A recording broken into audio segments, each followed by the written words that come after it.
Ya, gerak. Memberi salam.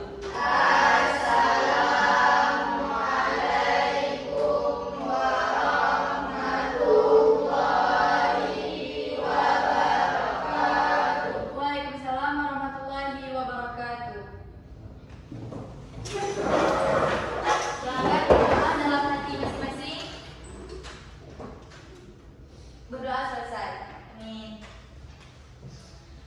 Baik, mulai lagi. Assalamualaikum warahmatullahi wabarakatuh.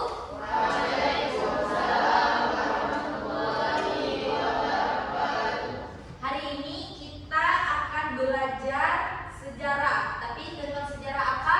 Ibu akan nampilkan video ke kalian ya. Nanti kalian saksikan itu kira-kira video apa ya. Oke?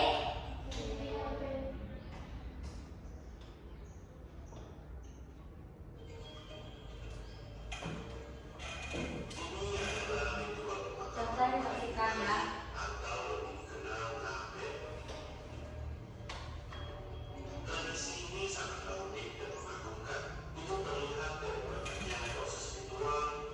Oke, jadi kakak kalian udah lihat ya videonya tentang itu. Kira-kira ada yang tahu nggak itu tradisi dari agama apa? Agama Hindu. Oke, agama Hindu. Kira-kira itu terjadinya di mana ya kakak? Di Bali. Oke, good job kakak. Nah, dari ibu udah kasih kalian pemantik nampilin video. Kira-kira ada yang tahu nggak? Itu kira-kira ibu mau ngajarin apa ke kalian ini? Kita mau belajar apa?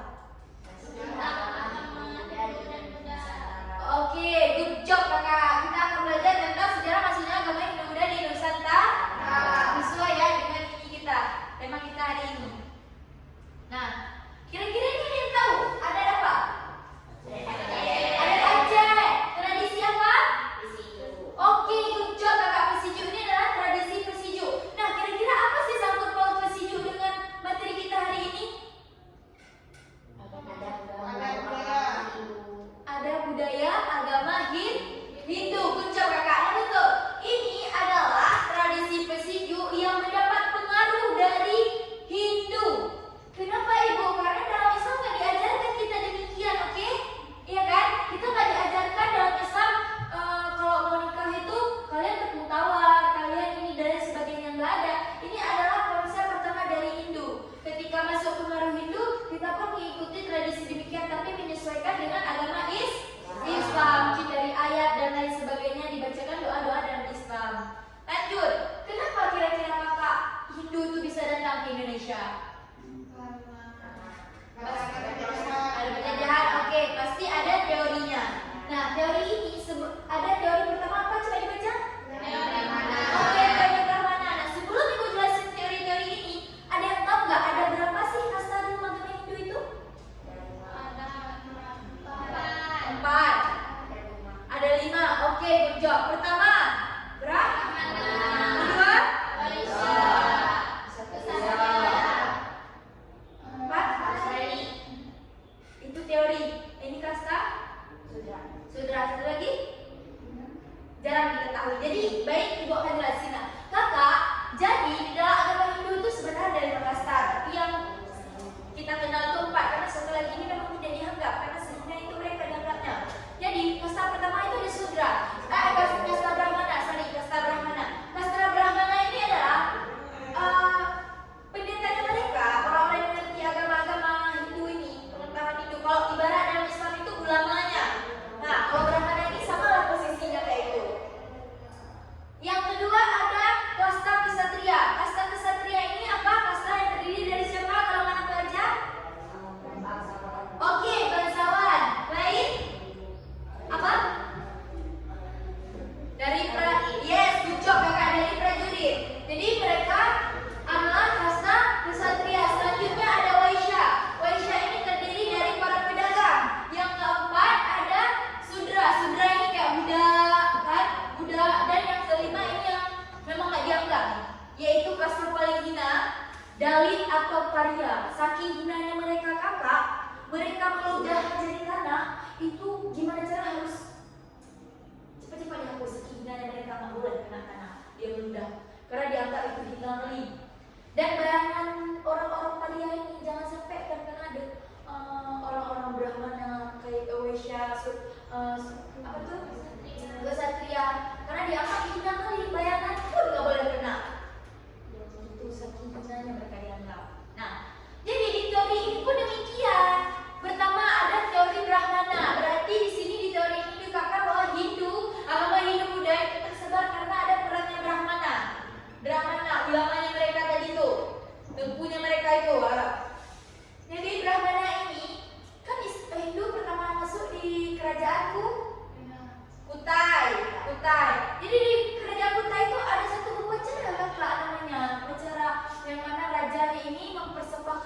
40.000 ekor sapi.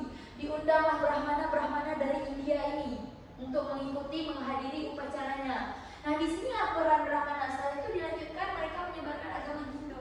Itu menurut teori Brahmana, langsung turun tangan Brahmana yang menyebarkan. Sedangkan teori Vaishya itu di Vaishya itu dikatakan bahwa Hindu itu tersebar karena pedagang. Jadi kan kita tahu kita ini adalah negara maritim. Dari zaman dulu kita sektornya maritim, oke, perdagangan. Mulai dari kerajaan Aceh Darussalam hingga kerajaan lain di Nusantara, memang arus perdagangan. Sehingga apa? Semakin di pesisir kita itu semakin cepat mendapat informasi. Kalau dahulu, karena kenapa? Bisa dikatakan laut pesisir adalah jendelanya dunia. Di situ arus pertemuan antara negara ini dengan negara itu, benua itu, sehingga apa? Orang-orang semakin dekat dengan pesisir, mereka lebih dulu mendapatkan informasi karena arus perdagangan. Jadi ketika pedagang ini datang, mereka tidak semata-mata berdagang, tapi kan ada namanya cinlok, berdagang nanti suka ya kan sama pribumi itu, nikah dia dengan wanita pribumi. Ketika udah menikah, wanita ini diminta untuk ikut agamanya pria dari India ini, agama Hindu, sehingga terjadilah Hinduisasi. Oke, berkembanglah agama Hindu. Itu kalau menurut teori Vaishya, peran pedagang langsung. Lanjut, ada teori kesatria. Kesatria itu salah satunya selain bersama mereka juga terdiri dari para prajurit. Jadi kakak perlu diketahui kan abang, dulu di India itu cukup sering terjadi perang, baik perang besar seperti Mahabharata sering dengar kan, maupun perang-perang kecil. Sehingga apa? Bisa jadi kesatria ini mereka jenuh, sehingga bermigrasi, berpencar, nggak ada yang tiba ke wilayah Nusantara, hingga mereka tiba ke sini juga membawa agamanya untuk orang-orang yang ada di Nusantara. Ada langsung peran dari kesatria. Lanjut, itu teori Sudra. Sudra ini budak-budak yang bermigrasi, tiba dia ke sini kayak gue bilang tadi kan, menyebarkan dia agama itu. Lanjut, nah ini peta persebaran. Peta persebaran ini kakak tidak semata-mata tidak ada makna, cuma asal-asal warna, semua ada makna. Warna yang ini yang beroranye pekat itu maknanya adalah wilayah jantung agama Hindu di bagian India sana. Inilah wilayahnya. Kakak bisa lihat seluas mana warna oranye ini. Nah, lanjut di warna kuning ini apa? Ini adalah yang setiap kuning itu menandakan bahwa wilayah-wilayah yang terkena pengaruh Hindu Buddha. Nah, sedangkan yang titik-titik hitam ini menandakan itu situs-situs peninggalan Hindu Buddha di Nusantara. Contoh ada Lamuri. Ada yang tahu Lamuri di mana? Enggak. Kalau lihat di ujung petanya kira-kira di daerah mana? Lamreh, Jogja kakak. Jadi Lamuri itu adalah kerajaan Hindu yang ada di Aceh sebelum Islam masuk. Di Lamuri, kerajaan Lamuri namanya di daerah Lamreh. Tahu sudah selesai? Ke depan lagi ada di sebelah kirinya itu emang ada pamfletnya kakak. Kakak pernah lihat ya? Nah, bagus, berarti dia memerhatikan sejarah berarti. Siapa namanya kakak? Kuratayun, Jogja Kuratayun. Ini kerajaan Islam, kerajaan Hindu yang ada di Aceh kakak. Di Lamuri Lamreh yang gue bilang tadi. Jadi kalian di sini bertapak di bawah sejarah, di bawah tanah-tanah sejarah dahulu kakak. Nah, ini hitam ini di Lamuri. Besok ini kita di sini juga ada situs apa yang dulu Indrapat.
Nenek moyang bangsa Indonesia itu sudah mengenal yang namanya kepercayaan. Kepercayaan yang bagaimana? Disebutkan di situ kepercayaan animisme, percaya pada roh nenek moyang, menganggap nenek moyang itu walaupun sudah meninggal tapi mempunyai dianggap sakral lah, punya magicnya, hal berbau gaibnya. Sedangkan selanjutnya mereka juga percaya dinamisme, percaya pada benda-benda atau hal-hal yang dianggap gaib. Benda itu gimana? Hari ini kakak tahu yang kalau pakai itu 7 warna itu, nangkai katanya. Tahu? Yang mana? Kadang kalau kita ke dukun misalnya, nanti dikasih ini. Oh ya. Tahu kan? Itu bukan konsep dalam Islam. Dalam Islam tidak mengajarkan hal demikian.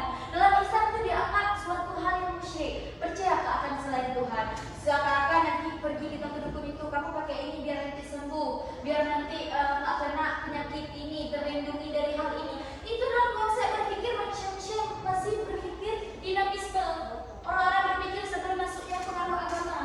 Nah, ketika itu masuk kakak, baru mereka mengenal yang namanya dewa.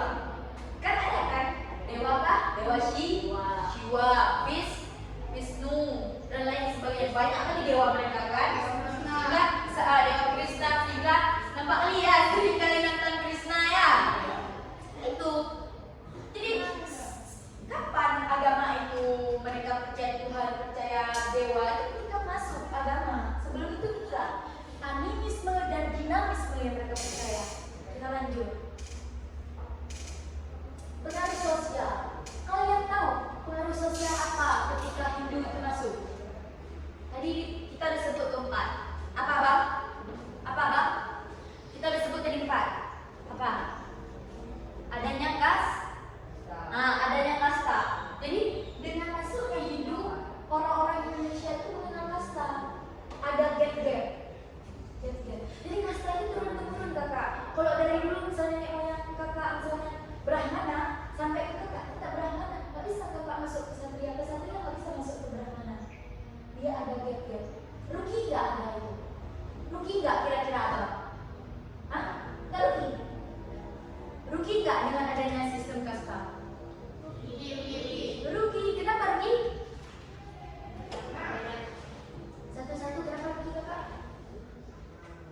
Karena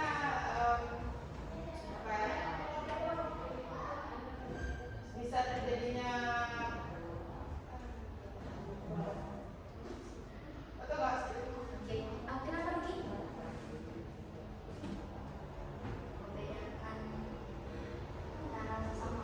Oke, bagus. Good job kakak. Terima kasih kakak. Dua-duanya.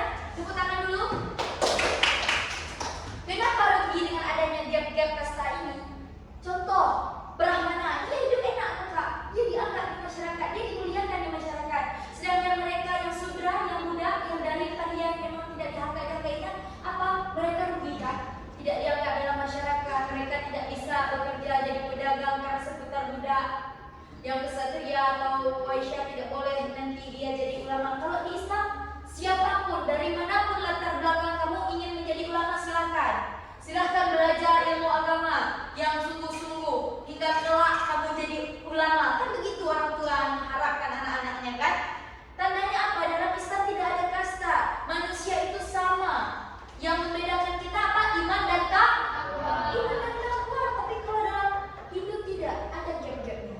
Sehingga apa? Ketika Islam masuk, itu dihapuskan. Dan juga pengaruh sosialnya apa? Dalam tatanan pemerintahan dulu kakak. Sekarang kita tahunya apa? Raja kan? Sebutan untuk pemimpin sebuah kerajaan itu raja. Tapi asal kakak tahu, raja itu kita mengenal dengan sebutan raja itu ketika Hindu masuk kakak. Hindu udah masuk baru kita kenal dengan sebutan raja. Kalau enggak dulu apa? Kepala suku. Gak ada orang Indonesia sebut raja. Kepala suku. Raja dikenal kata sebutan raja ketika pengaruh Hindu masuk, baru kita sebut mereka raja. Dan juga ketika Hindu itu masuk pengaruhnya, sehingga orang-orang menganggap bahwa raja itu adalah titisan dewa. Makanya disebut ini dewa raja. Menganggap raja itu titisan dewa yang patut dimuliakan, dihormati dan lain sebagainya. Lanjut, ada pengaruh ekonomi. Dengan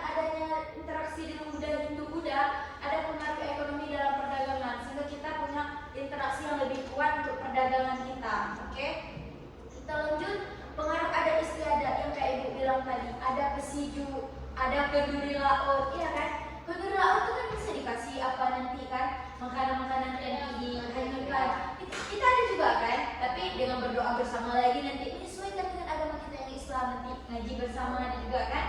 Itu sebenarnya konsep-konsep dari pengaruh Hindu. Lanjut. Ini dari pakaian tuh terjadi pengaruhnya apa? Corak-corak yang digunakan. Corak-corak ini ada kan kalau di candi-candi itu kan, kayak gajah, ada orang, ada corak-corak yang kayak demikian kan, ada masuk. Ini sebenarnya kain khas dari Lampung, tapi kok ada ya berarti buktinya ada pengaruh Hindu di sini. Lanjut. Makanan. Nah, makanan kan ada rempah-rempah. Ini kalian tahu kan? Ini Lampung. Oke, sudah. Ini bahan-bahan yang sering digunakan oleh mama-mama kita kan, ya kan?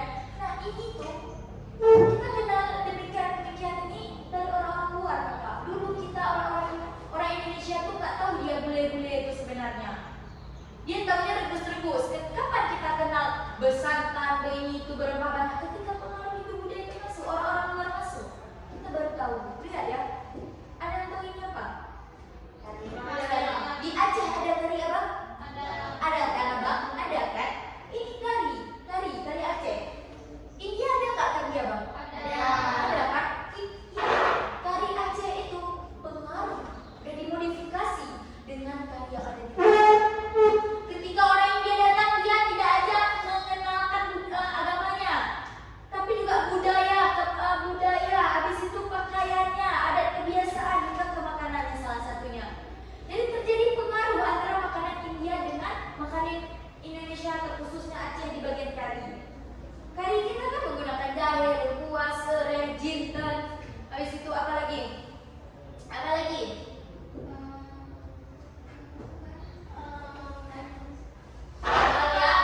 Ketumbang, lada kan? Itu sebenarnya kita dulu gak mengenal makanan demikian. Kita terrebus-rebus, tapi ketika datang kita udah tahu kan. Nanti apa kari kita dengan sana, dengan India, disesuaikan dengan lidah kita. Ada modifikasi rempah yang bisa diterima lidah kita, ya kan? Kita lanjut. Ada martabak har. Ini kan martabak yang udah pakai kuah kari. Iya kan ada demikian kata kan? Lanjut lagi, roti canai. Di Aceh ada roti canai apa kan?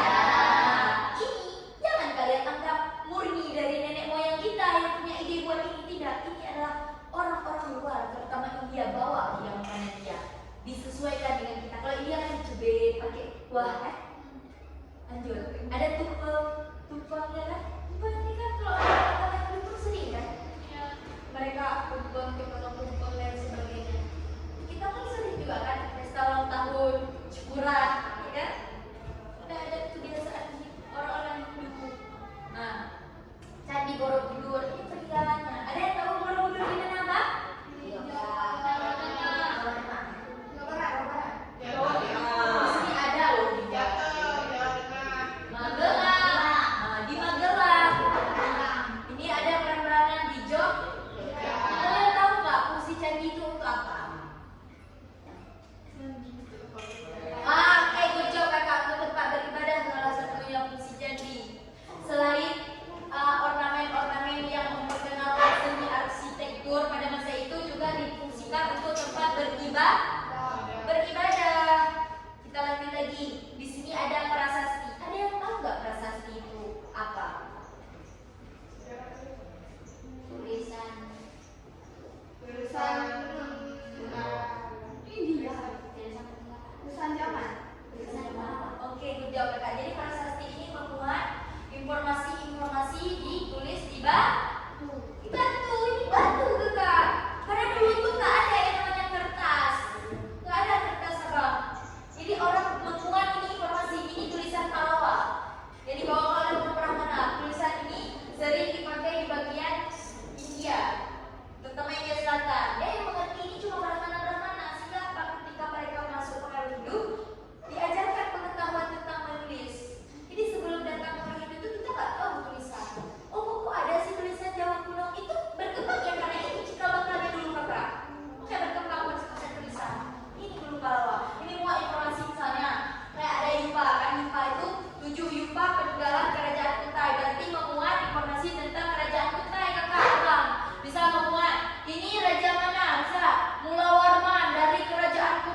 kira-kira ibu bilang silahkan tekuni jurusan kalian masing-masing.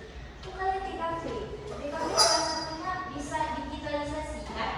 Salah satunya sekarang apa? Banyak orang digitalisasi bahkan yang lebih tinggi kan, menguntungkan kan. Entah jadi influencer, entah jadi penjual market produk digital, menghasilkan kayak dialing lain sebagainya. Silahkan tekuni. Ketika kalian menekuni, itu akan menjadi hal yang menguntungkan pada kalian. Keuntungan itu akan datang kepada kalian. Asalkan kalian tekun. Tekun abang ya. Be saja simpulah. Oke, ada yang mau bertanya, nak? Ada yang mau bertanya? Silakan bertanya. Kakak yang di belakang mungkin silakan bertanya. Oh ibu ini kenapa kayak gini? Ibu ini kenapa demikian ibu? Silakan bertanya. Ada apa? Kalau enggak ibu yang bertanya boleh? Boleh? Boleh. Apa ya kira-kira ibu bertanya?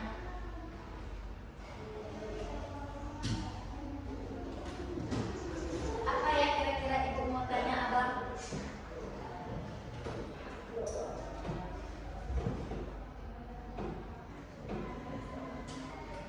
Kira-kira kalian tahu nggak pengaruh Hindu selain yang ibu sebutkan tadi?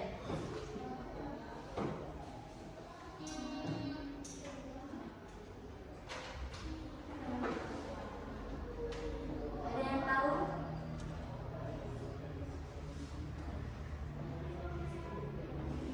Ada yang tahu kakak, abang? Oke, kalau nggak kita main game boleh? Kita main game nanti ibu sebut satu-satu ya.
kalian untuk proyek siap lebaran adalah kita ke museum. Kalian buat video vlog.